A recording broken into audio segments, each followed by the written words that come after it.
Hello and welcome to At the Edge of Knowledge. I am Professor Atila Yüksel. In this series, as I have told earlier, we will explore the spirit of research not as a technical process but as a journey of consciousness. Beginning with being and becoming a researcher, an expanding consciousness perspective, we will discuss how the act of inquiry transforms not only what we know but who we are as knowers. Each episode will open a new chapter in this exploration, questioning how researchers grow, awaken, and expand their awareness through the very process of seeking truth. So, let's begin with the tyranny of isms, how modern science is devouring itself. We like to think of science as humanity's purest voice, the quiet searchlight of reason, sweeping through the darkness, guided by curiosity, protected by honesty, and untouched by ego. But listen closely. That light is flickering. The problem isn't that the world has turned against science. The problem is that science has turned against itself, not through sudden collapse, but through corrosion.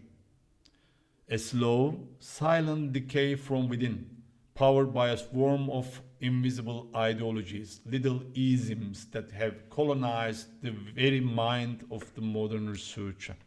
They sound harmless, almost theoretical: conformism, Plutocratism, Managerialism, Careerism, and so on.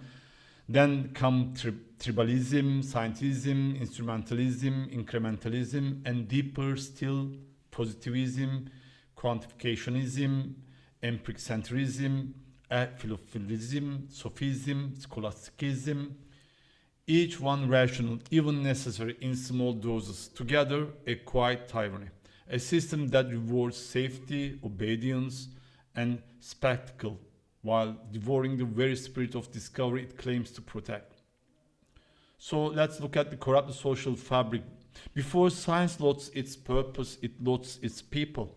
The modern scientist lives in a social ecosystem that confuses ambition with contribution. Conformism, the first invisible chain. You learn quickly which ideas are respectable. You shape your questions to fit the fashion of your field, the comfort of reviewers, the temperature of funding calls. Risk is not a virtue, it's a liability. So you clip the wings of your own imagination until they fit neatly in the cage of consensus. Plutocratism. Follow the money and you'll find the compass of curiosity bending. Research agendas tilt toward whoever writes the checks: corporations, government, foundations. Curiosity becomes subcontracted. We pretend the system is neutral, but he who pays the piper still calls the tune. Soon, the questions of the wealthy start sounding like the pieties of wisdom. Let's look at managerialism, the gospel of efficiency invading the cathedral of thought. Discovery is redesigned as a production line. Milestones, metrics, deliverables. Bureaucracy dresses and dressed as accountability. A mind built for wonder is now filling spreadsheets without impact KPIs. The word breakthrough becomes a budget line. What about Careerism? When the system turns toxic, the rational mind adapts. The scientist stops chasing truth and starts managing optics. The CV swells, the soul starves. You learn the craft of survival, writing to impress, not to understand. Science becomes a game of mirrors, the appearance of depth replacing depth itself. And once again, the social fabric phrase, purpose fragments. Science once dreamed of coherence, a single human conversation with reality. Now, it sounds more like 1,000 monologues, each performed in isolation. Let's talk about tribalism. Hyper-specialization was meant to sharpen focus. Instead, it builds walls. Each subdiscipline speaks a private dialect. Cross-talk feels like trespass. We reward experts on fragments who can't remember what whole they belong to. What about Scientism? The shadow of pride disguised as rationality. It says, if you can't measure it, it's not knowledge. A convenient creed that raises meaning, ethics, beauty, the unquantifiable dimensions of being. Science, in this mood, forgets its own birthplace in philosophy and becomes a parody of itself, powerful, precise, and blind. Instrumentalism, knowledge reduced to utility. We stop asking, is it true? And start asking, what can it sell? The miracle of discovery becomes a market forecast. But usefulness without understanding is just sophisticated ignorance, profit-driven empiricism, wearing a lab coat. Let's talk about incrementalism. Small steps are safe. Safe gets funded. And so curiosity is domesticated. We call it rigor, but often it's just fear. Paradigm shifts don't fit the quarterly cycle. We have replaced daring leaps with polite nudges. The grand pursuit of understanding dissolves into procedural business. A swarm of micro-studies orbiting the void of a missing why. The discovery corrupts the mission long enough, and even discovery becomes mechanical. Let's talk about Template-ism. Every grant looks the same. Every paper begins and ends the same. The template becomes the theology. We bend living ideas into dead shapes because that is what the form demands. The thought must fit the format, never the other way around. Let's talk about ritualism. We perform the methods without believing in them. Peer review as liturgy. P-values as rosaries. We say rigorous when we mean repetitive.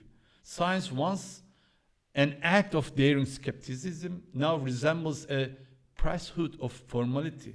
Let's talk about metricism, the final idol. Everything must be counted. Citations, impact factors, H indexes. We reduce a life of thought to a single number and pretend it measures worth. Visible masks the importance. Quantity replaces quality. Noise replaces signal. The tragedy is not that metrics exist. They help, but they have become metaphysics. We no longer use numbers to reflect meaning. We use meaning to inflate numbers. And beneath the machinery hums an exhausted silence, the sound of curiosity dying in fluorescent light. So the intellectuals stumble. All these pathologies are symptoms. The disease lies deeper, a philosophical collapse. For example, positivism. Once a disciplined caution, now an unexamined creed. Only the observable is real. We forget that imagination precedes observation. Without the speculative courage to guess the unseen, science ossifies into accountancy. Quantificationism. If it can't be grabbed, it can't be true. We flatten the texture of reality into digits, trade subtly for certainty. We call the objectivity, but it is a form of aesthetic poverty. The word drained of color until it fits the instrument. Empiricentrism. Data is everywhere. Theory nowhere. We gather oceans of facts with no ships of meaning to sail them. The scientist becomes data miner, not a word builder. The proud disdain from reflection. We train minds that can model galaxies but can't articulate what a model is. We mock metaphysics while practicing it unconsciously. Let's talk about sophism. When clarity weakens, we hide behind complexity. Obscure language, inflated statistic, rhetorical camouflage, all to disguise the thinness of insight. We mistake opacity for authority. Let's talk about scholasticism, the medieval echo, endless debate over inside the paradigm no one questions. We calculate the angles again, this time in spreadsheets. This is the deepest tragedy, not the error, but forgetfulness. Science forgot its own philosophy, the wonder, humility, and metaphysical daring that once made it revolutionary. So, is there a possibility for renewal? So, Where does that leave us? Standing in a hall of mirrors surrounded by matrix and machines, asking whether epistemic renewal is even possible. I think it is, but not as reform, as rebirth. Renewal will not come from policy tweaks or dashboard upgrades. It will come from courage, the kind that feels personal, not procedural. It means saying we will value depth over volume. We will reward questions, not just answers. We will judge work not by how often it cites, but by how deeply it changes the people who read it. It means protecting silence, that endangered condition where genuine thought happens, allowing time for thinking that produces no immediate output, funding curiosity not because it's profitable, but because it is sacred. It means re-teaching philosophy to scientists, not as an elective, but as oxygen. Reconnecting reason with reflection. Restoring humility as a research method. And it means redefining success. Imagine a system where the most prestigious award goes to the scientists who disproved their own theory, where tenure depends not on numbers but on evidence of risk, intellectual, moral, or imaginative. Renewal would not make science slower, it would make it alive. But institutional change won't matter if the inner life of the scientist stays colonized by fear. Renewal begins with the personal act of looking inward, the courage to ask, what assumptions govern the questions I ask? What incentives quietly sculpt my curiosity? Whose approval am I chasing? And at what cost? When I was the last time followed wonder without knowing where it would lead? These aren't psychological indulgence. They are epistemological necessities, because consciousness is the first instrument of science. If it is unexamined, every experiment inherits its bias. Call this the researcher in process, the scientists who study not only the word but the self that studies it, a person who treats failure as data, dissonance as discovery, humility as progress. The researcher in process cannot be fully captured by metrics, because their real work happens in the invisible space between knowledge and wisdom. That inner renewal is what breaks the spell of the isms.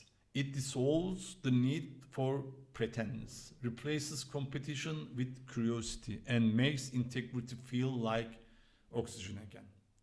So, picture a different world. One where a philosopher sits next to physicists, a poet next to a programmer, where silence is part of the schedule, where unproductive questions are celebrated for the horizons they open, where peer review feels like conversation, not customs control, where we publish failures with the same pride as findings, because both expand understanding. That's not utopia. That's what science used to be before the industrial age turned curiosity into compliance. We can build it again. We know the design principles: trust over control, imagination over efficiency, truth over theater. And we can start small, one project, one department, one brave researcher at a time. Culture shifts molecule by molecule through the quiet rebellion of minds that choose integrity over imitation. Every generation of scientists inherits not only data, but doubt. Ours may be the first that must decide whether science remains a living conversation or becomes an algorithmic relic, a ghost of curiosity animated by funding cycles. The tyranny of isms is seductive because it feels orderly It replaces the terror of uncertainty with the comfort of procedure. But meaning never lived in order. It lived in the question mark. So here is the real experiment. The one without a grant or a deadline. Can we still think dangerously? Can we still wander without agenda? Can we still serve truth instead of performance? If we can, then science can be saved. If we can't, then the lights of reason will keep burning, but only to illuminate the walls of its own cage. The reawakening, in the end, the battle for science isn't in policy documents or citation charts. It's inside every lab, every office, every mind that still remembers why they started. The question is no longer whether we can see clearly, but whether we dare to look at ourselves. If we do, the ivory tower might finally learn to breathe again, not as a monument to certainty, but as a living organism of curiosity, humility, and courage. Until next time, stay curious, stay awake, and don't let the matrix tell you who you are.